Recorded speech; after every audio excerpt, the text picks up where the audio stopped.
പ്രേക്ഷകർ സിന്ദഗി നാമിലേക്ക് തുമാര എന്ന സിനിമ കണ്ടിട്ടുണ്ട്. ഇതിൽ ചില നടന്മാർ മൗണ്ടൻ ഡ്യൂ കുടിക്കുന്നതായിട്ട് നമുക്കൊരു സീൻ കാണാവുന്നതാണ്. അതുപോലെ തന്നെ ക്രിഷ് ഒയ് മിൽഗ എന്ന സിനിമയിൽ കഥാനായകൻ ബൂസ്റ്റ് കഴിക്കുന്നതായിട്ട് നമുക്ക് കാണാവുന്നതാണ്.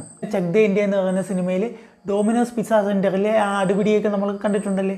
അപ്പം ഇങ്ങനെയുള്ള സീനുകളിലൊക്കെ എന്ന് പറയുന്നത് ഒരു പ്രോഡക്റ്റിനെയാണ് അവർ കാണിക്കുന്നത്. അപ്പോൾ ഇതിനെ നമ്മൾ പ്രോഡക്റ്റ് പ്രൊമോഷൻ എന്നോ എംബഡഡ് മാർക്കറ്റിംഗ് എന്നൊക്കെയാണ് പറയുന്നത്. പ്രേക്ഷകർക്ക് അറിയാമോ ഈ പ്രൊമോഷൻ ഐഡിയാസ് അനിമയിലും വളരെ വ്യാപകമായിട്ട് ഉപയോഗിക്കുന്നെന്ന്? ഒരുപക്ഷെ പ്രേക്ഷകർക്കൊന്നും ഈ ഒരു ടെക്നിക്ക് അത്ര പെട്ടെന്ന് നിങ്ങൾ മനസ്സിലായെന്ന് വരത്തില്ല. കാരണം എന്ന് പറയുന്നത് ഇങ്ങനെയുള്ള പ്രോഡക്ട്സ് ഇതും അനിമേറ്റഡ് ആയിട്ടാണ് ഈ അനിമകളും കാണിക്കുന്നത്. മിക്ക മൾട്ടിനാഷണൽ കമ്പനികളും പല അനിമകളും ഈ രീതിയിൽ സ്പോൺസർ ചെയ്യാറുണ്ട്. ഇതിനൊരു ഉത്തമ ഉദാഹരണം എന്ന് പറയുന്നത് കോഡ് ഗ്യാസ് എന്ന് പറയുന്ന അനിമയെ ചിലർ കണ്ടിട്ടുണ്ടാവുമല്ലോ. അപ്പോൾ അതിൽ C2 എന്ന് പറയുന്ന കഥാപാത്രം എപ്പോഴും പിസ്സ കഴിക്കുന്നതായിട്ട് നമുക്ക് കാണാം. അപ്പോൾ പിസ്സ ബോക്സ് നമ്മൾ സൂക്ഷിച്ച് നോക്കുകയാണെങ്കിൽ നമുക്ക് കാണാൻ കഴിയും അതിൽ പിസ്സ ഹട്ടാണ് അത് സ്പോൺസർ ചെയ്തിരിക്കുന്നത്. അതുപോലെ തന്നെ ഇതിൻ്റെ മാങ്ക റിലീസിലും ഇത് കാണാനായിട്ട് കഴിയുന്നതാണ്. പക്ഷേ ഈ പ്രൊമോഷൻ ടെക്നിക്ക് നമുക്ക് കൺവേർഷനിൽ മാത്രമേ ഗ്യാസിൽ കാണുവാനായിട്ട് കഴിയത്തുള്ളൂ. അത് മാത്രമല്ല മിക്ക അനിമകളിലും ഇങ്ങനെ പല പ്രോഡക്ട്സും പ്രൊമോട്ട് ചെയ്യാറുണ്ട്.